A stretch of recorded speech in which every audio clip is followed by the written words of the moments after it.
This is a visual and oh, I have to look into the camera. I'm having a little bit of a Mulan, who is that girl I see, looking into the mirror moment, because we're self-reflecting. What is artist voice and how can it improve your creativity? I'm Sealark. I enjoy talking about creative topics and painting, so let's jump right in. This is scripted, so pardon my eye movements.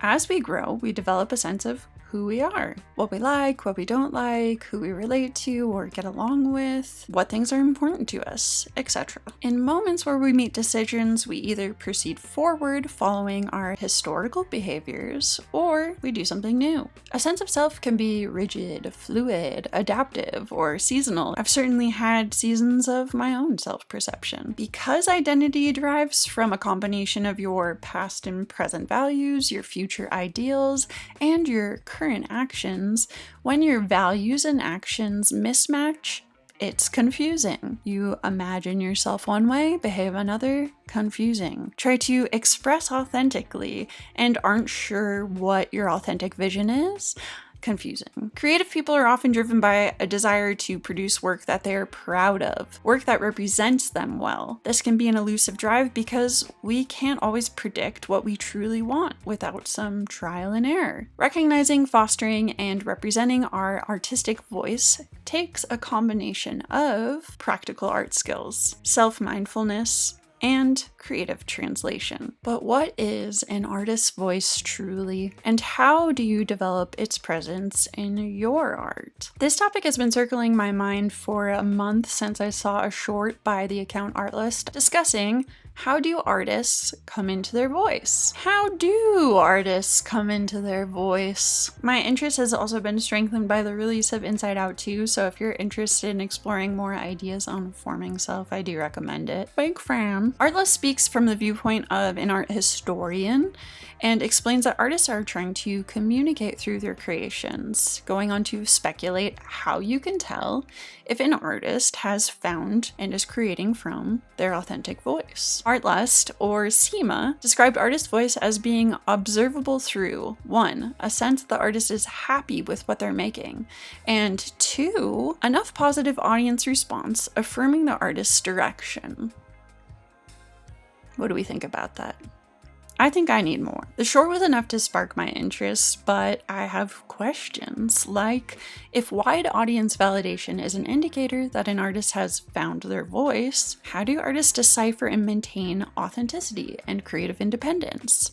Can you follow validation and avoid the critiques like sellout or losing yourself? I wanted to source more videos for perspective, so in the description you'll find links to different art YouTubers that have made videos on this topic I'll be referencing. Also, shout out to my Patreon group for a discussion we had on Zoom on Sunday. So, what is artist voice? I'm going to name the art YouTubers as I go. Corey Edmondson said, "It is a unique, recognizable style, distinctly your own, combining your inspiration, materials, techniques, and color palette." Malcolm Dewey said, "It is your worldview and intrinsic beliefs, core influence, inner content, underlying message/personality. Recognize your voice, you can then use style to convey it." Ian Roberts said, "It is a strong sense of personality in the art, even if painted simply. It's putting expression to your authenticity using art skills." He provides a chart to visualize and strategize how we give voice to our artistic expression, saying, "The real reason we're making art is to express a voice or vision with creative authenticity. We achieve creative authenticity through using medium, subject,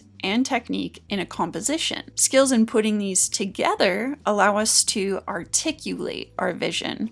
So by developing skills and bringing them together, artists can then focus on what they really want to say." That was a brief overview, but now I want to get a little deeper into some of the specifics that really stuck with me from these videos. In How to Find Your Artist Voice by Corey Edmondson, he gives a number of helpful tips. Important to developing your voice is self-awareness. observing your patterns. He says that finding your artist's voice means it already existed.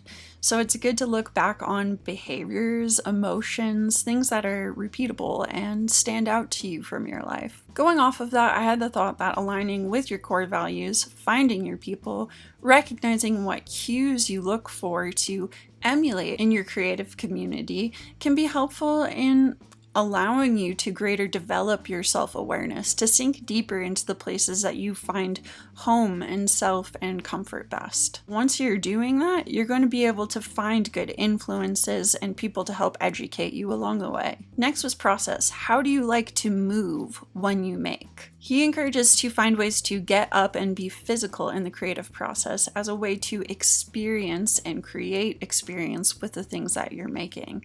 How can you emphasize the connection you have to the individual pieces that you're creating and really take ownership of the relationship you have with that time that you're making a specific piece so that it's memorable and so that it can connect to other people deeply like it has to you. Another is artist statements.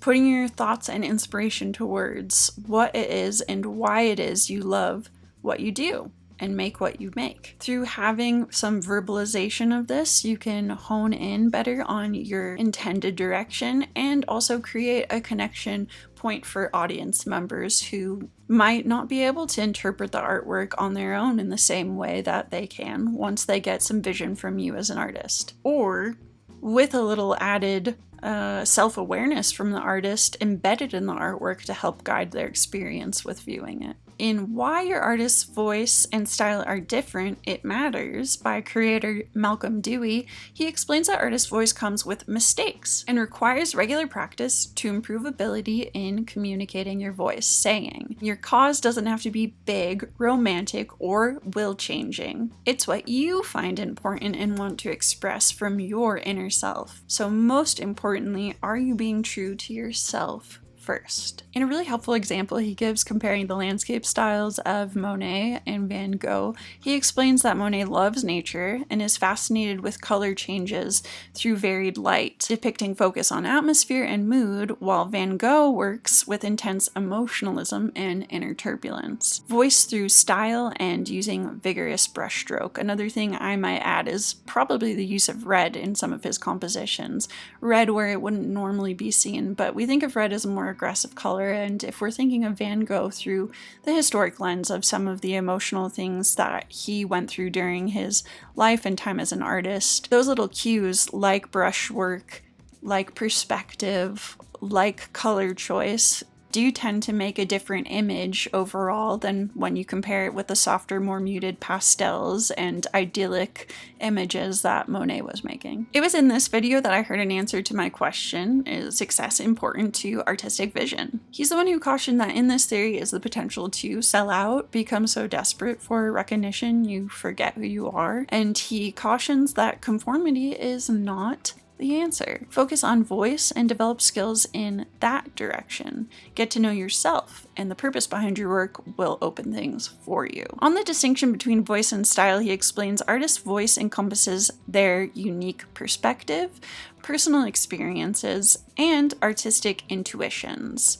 Artist style refers to their technique, approach to the composition, and the visual elements they use in their work. Essentially, style is the approach or medium used to ground voice. Big topics. Here's 3 takeaways that I'm having from processing all this information. Number 1, expressing something takes patience and practice to articulate. If you're learning a language, you need to speak awkwardly at first so you can allow yourself the chance to improve communicating. Similarly, first works of emerging artwork or voice shouldn't be judged for their goodness. They should be seen as a tool to develop your vision. Number 2, practice using your voice. If it feels too vulnerable, raw, or underdeveloped, then write and refine it out first to transform it. Also, leave room to validate varied creative processes. While one songwriter might write songs like journaling in a stream of consciousness, another might filter their vision into something more metaphorical than literal. How you choose to express your voice is up to you, so you should practice using it, and that way you can find what feels best for you. Number three. Voices don't have to be big, romantic, and will-changing. It can be as subtle as emphasizing light versus emotion in a landscape. Expressing unique vision is still something I'm working to develop, but I love embracing that there can be subtlety in defining my voice as an artist. I can paint places I stare into when I crave beauty, embed my contemplation of wonder, tie work to location, memory, experience, time, impression, life. I can do as Corey said and make my art process more experiential, deepen my relationship to individual pieces through personalization, work for reflection of joy in my own art, as Seema suggested, or I can clear my mind and just do whatever I want. Ultimately, I'm elusive to myself, but hopefully as I use the wisdom of other artists and my own experiential wisdom, I'll continue on my path, practicing and strengthening my uniqueness, and that, I think, is pretty cool. Hit me up with an offer if you want to negotiate anything on my website at robinsealark.com. I am trying to move early August, so I need space, and I am open to your offers. Otherwise, you can find me at Robin Sealark on Instagram, Facebook, and Patreon. Hope to see you around the internet, and I'll see you in our next video. Maybe you got something in your nose. Please like the video and subscribe if you haven't already. Thank you.